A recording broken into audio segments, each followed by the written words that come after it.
అందరికీ నమస్కారం అండి. దయచేసి మన వీడియోలు చూస్తున్న ప్రతి ఒక్కరూ లైక్స్ అండ్ సబ్స్క్రైబ్ చేస్తే నన్ను కూడా ప్రోత్సహించిన వారవుతారు. దీంతో మరిన్ని మంచి వీడియోలు చేసే అవకాశం కలుగుతుంది, గమనించగలరు. డబ్బును అదుపు లేకుండా ఖర్చు పెట్టేవాడు జీవితంలో నష్టపోతాడు. మనసుని అదుపులో పెట్టుకోనివాడు జీవితాన్నే నష్టపోతాడు. కష్టాన్ని నమ్మినవాడు, ఇతరులను గౌరవించేవాడు, ఒకరి మంచి కోరేవాడు, చెడిపోయిన సంఘటనలు లేవి ప్రపంచంలో. పైసలతో పైకి వచ్చినవాడు పైసలు ఉన్న మనిషికే విలువ ఇస్తాడు. కష్టపడి పైకి వచ్చినవాడు కష్టపడే ప్రతి మనిషికి విలువ ఇస్తాడు. ఆహారాన్ని పారేయడానికి ఒక్క నిమిషం చాలు, కానీ ఆ పంట పండించడానికి నెలలు సంవత్సరాలు కావాలి.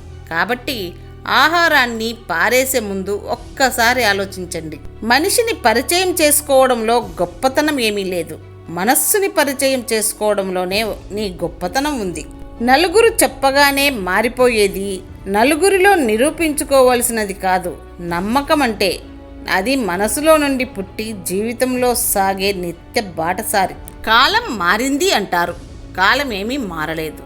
మనుషుల మనస్తత్వం మారింది. విమర్శలన్నింటిలోకి ఉత్తమమైనది ఆత్మవిమర్శ. రక్తం, చెమట, గౌరవం మొదటివి రెండూ నీవు ఇవ్వగలిగితే మూడో దాన్ని నీవు సంపాదించుకోగలవు. ఇప్పుడే మెల్లిగా అడుగులు వేస్తున్న గమ్యం వైపుగా. గమ్యం కష్టంగానే ఉంది, అయినా వెనుకడుగు వెయ్యను. కాస్త కష్టమైనా ముందుకే అడుగులు వేస్తాను. నీ గమ్యం చేరే వరకు.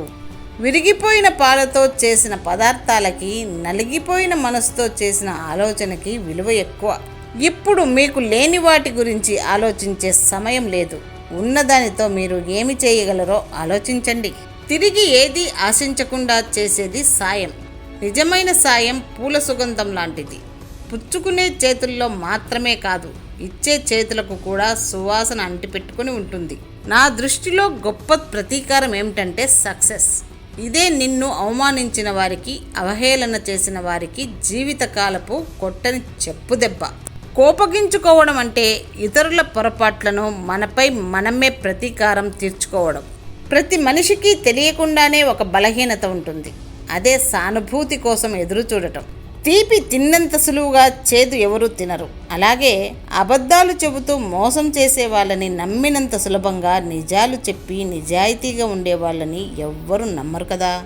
మంచితనం అంటే నీ అనుకునే వాళ్ళకే కాదు, నీ చుట్టూ ఉన్న వాళ్ళకి కూడా మర్యాద ఇవ్వటం. కొన్నిసార్లు మన మంచితనమే మనల్ని ఒంటరిని చేస్తుంది. అది మనకు అర్థం కాదు. అర్థమయ్యేసరికి మన దగ్గర ఏదీ మిగలదు. కళ్ళల్లో కన్నీరు, గుండెల్లో బాధ తప్ప. విశ్రాంతిగా కూర్చొని అభివృద్ధి చెందుతాములే అని వేచి చూడకండి. వెంటనే లేచి పని ప్రారంభించండి. విధిరాతను ఎవరూ మార్చలేరు. జరిగేది జరగక మానదు. వద్దనుకున్నది ఆగమన్నా ఆగదు. అంతా మన తలరాత అంతే. ఆలోచనలో ఏముంది? అరుగు మీద కూర్చున్నా వస్తాయి, కానీ వాటికంటూ ఒక విలువ వచ్చేది నువ్వు గుమ్మం దాటి వాటిని ఆచరించినప్పుడే. మారని జీవితాలకి కొత్త సంవత్సరం అయితే ఏంటి, పాత సంవత్సరం అయితే ఏంటి, అంతా ఒక్కటే. జీవితంలో అందరికీ కష్టాలు వస్తాయి, కానీ కొందరు మాత్రమే వాటిని ధైర్యంగా ఎదుర్కొంటారు. ముఖ్యంగా భయాన్ని వదిలిపెట్టేవారే అనుకున్నది సాధిస్తారు. యుద్ధంలో గెలిచిన రాజును గౌరవిస్తారు, ఓడిన వాడిని పట్టించుకోరు. ధనం కూడా అంతే.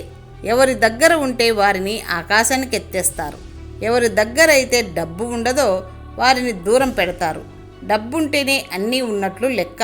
మేల్కొనడము, పరిగెత్తడము, పరుగు ఆపడము ఎప్పుడు చేయాలో తెలిసినవాడే తను అనుకున్న లక్ష్యాన్ని సాధించగలడు. జీవితంలో విలువ ఇవ్వని బంధాలను పెంచుకోవద్దు, విలువ ఇచ్చే బంధాలను వదులుకోవద్దు. ఈ ముగ్గురికి దూరంగా ఉండు. నీకు విలువ ఇవ్వని వారితో, నిన్ను చూసి ఈర్ష్యపడే వారితో, నిన్ను అర్థం చేసుకోకుండా నీ గురించి ఇతరులకు చెడుగా చెప్పేవారితో.